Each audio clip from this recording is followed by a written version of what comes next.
श्रीमान जी, कल आपने प्रेस वार्ता की प्रेस क्लब में, आज धरने पे कितना पुराना धरना सर हो गया ये आपका? सर मैं अनिल कुमार त्रिपाठी हूँ और कस्तूरबा गांधी बालिका विद्यालय में पिछले 13 वर्षों से पढ़ा रहा हूँ और ये धरना हमारा 27वां दिन है आज। और कल हमने प्रेस कॉन्फ्रेंस भी किया था ताकि जो है सरकार तक हमारी बात पहुँचे, लेकिन अभी तक कोई वहाँ से हमें आश्वासन भी नहीं दिया गया है, ना ही किसी प्रकार का हमें लिखित वहाँ से कोई अधिकारी आया हमारी समस्याओं को पूछने के लिए। तो हम आपके चैनल के माध्यम से ये बताना चाहते हैं इस सरकार को कि इसके एक एसपीडी ने एक ऐसा जियो जारी किया है जिससे कस्तूरबा गांधी बालिका विद्यालय के 2,500 से 3,000 लोग प्रभावित हो गए हैं।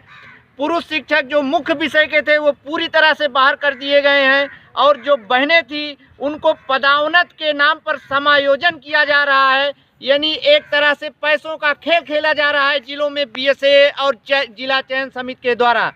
तो हम आपके चैनल के माध्यम से ये बताना चाह रहे हैं कि यह अधिकारी जो सरकार की विभिन्न योजनाओं जो चल रही हैं उनको धरातल पर नहीं उतरने देगा। इस सरकार की इतनी किरकिरी करा देगा कि आने वाला चुनाव इनके लिए बहुत ही घातक होने वाला है। श्रीमान जी, आपने लिखित शिकायत शिक्षा मंत्री से की, जबकि हम लोग मिलते हैं डेली, मंत्रियों से मिलते हैं, आपकी आवाज़ 101% मुख्यमंत्री के कानों तक कल पहुंच जाएगी, ये मेरा आपसे वादा है। बहुत बहुत धन्यवाद आपका। सर, जो शिक्षा मंत्री से आप मिले उन्होंने आश्वासन दिया है आपको, उसका मान सम्मान उन्होंने नहीं रखना अपने वचन का?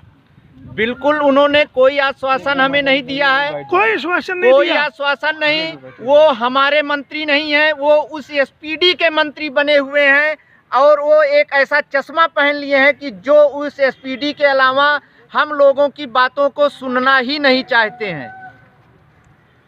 सर, कितने दिन पुराना आंदोलन है? 27 दिन आप बता रहे हैं। जी, हम इसके पहले 8 से 13 अक्टूबर तक हमारा धरना चला था। परियोजना से एक अधिकारी आए, उन्होंने कहा कि हम आपकी बातों पर विचार करेंगे और किसी का नुकसान नहीं होगा, किसी के साथ कोई नौकरी से निकाला नहीं जाएगा, लेकिन उन्होंने कार्रवाई इतनी तेज कर दी उसके बाद कि हमें पुनः 26 तारीख से यहाँ पर बैठना पड़ा।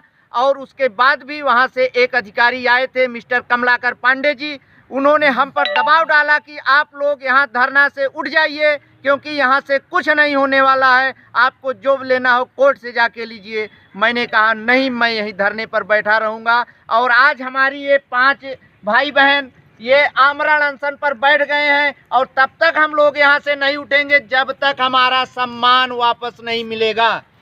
Thank you sir. बैठे हुए 27 दिन हो गए, कोई दिक्कत अब आप नहीं है, अमर अनशन कर रही है मैडम। सरकार इतनी निकम्मी, इतनी बहरी हो गई है, आप बहनों की आवाज़ उसके कानों तक नहीं पहुंच पा रही। क्या इतनी घमंडी सरकार होगी? वो नहीं जानती हमारी बेटियां सड़क पे पार्क में बैठी हुई हैं ऐसे। हम लोग इसीलिए कल प्रेस वार्ता की थी और उसमें ये सब बातें रखी थी, बड़े सहज रूप से ये बात रखी थी। लेकिन हमारी सरकार का एक पागल अधिकारी है, मैं पागल ही बोलूँगी क्योंकि उसने मुख्य विषय गौण विषय की 2 परिभाषाएं निर्धारित कर दी हैं और उसके साथ समायोजन की भी परिभाषा निर्धारित कर दी है। तो उस अधिकारी ने एक ऐसा जियो निकाला है जिसमें हम लोगों को 2,500 से 3,000 लोगों को, जैसा कि बताया सर ने, बाहर कर दिया है और हम लोगों को पदावनति कर दी है। पदावनति शब्द से उसने समायोजन शब्द को मिला दिया है। हमारे यहाँ जिले स्तर की जो समिति है उसको खुली छूट दे दी है कि आप पैसा कमाओ, जेबें भरो और हमें भी पहुँचाओ। ये एसपीडी का कार्य है और एसपीडी यही कर रहे हैं, बल्कि उनको इस सरकार के साथ जो सूचनाएं भेज रहे हैं वो बिल्कुल गलत भेज रहे हैं कि 200-250 लोग प्रभावित हैं। मैं तो कह रही हूँ 200-250 भी क्यों प्रभावित हों इस कोरोना काल में, जब आप कह रहे हो कि हम सबको रोजगार दे रहे हैं, तो फिर आपको समझ में नहीं आ रहा है कि इधर हम लोगों को रोजगार विहीन कर रहे हैं।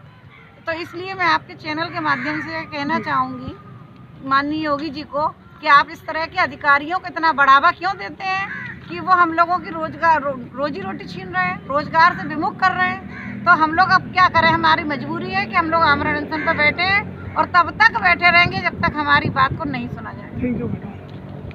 मैं नरेंद्र पाल सिंह इस समय इको गार्डन धरना स्थल पे खड़ा हुआ हूँ। मेरे सामने कस्तूरबा गांधी विद्यालय के शिक्षक शिक्षिकाएं जो समाज को रोशनी प्रदान करती हैं, जो समाज के बच्चों को सम्मान से जीना सिखाते हैं, जो गुरु कहलाते हैं, गुरुदेव ब्रह्मा विष्णु महेश, भगवान से ऊंचा उनका दर्जा है, इन्हें कोटि कोट पहले तो मैं नमन करता हूँ। हमें यह नहीं मालूम योगी जी किस वजह से इनका निरादर कर रहे हैं। ऐसे भ्रष्ट अधिकारी को बिठा दिया है। योगी जी, मोदी जी, केंद्रीय व उत्तर प्रदेश सरकार सबका साथ सबका विकास लेके चली थी। जब हमारे देश के शिक्षक ही धरना करेंगे, प्रदर्शन करेंगे, उनकी सुनवाई नहीं होगी। अब अमर अनशन पे बैठे हुए हैं, वो भी अनिश्चितकालीन। मैं चैनल के माध्यम से योगी जी के सचिव महोदय से यह कहना चाहता हूँ, मर्मर इन शिक्षकों की मांगों पर विचार किया जाए।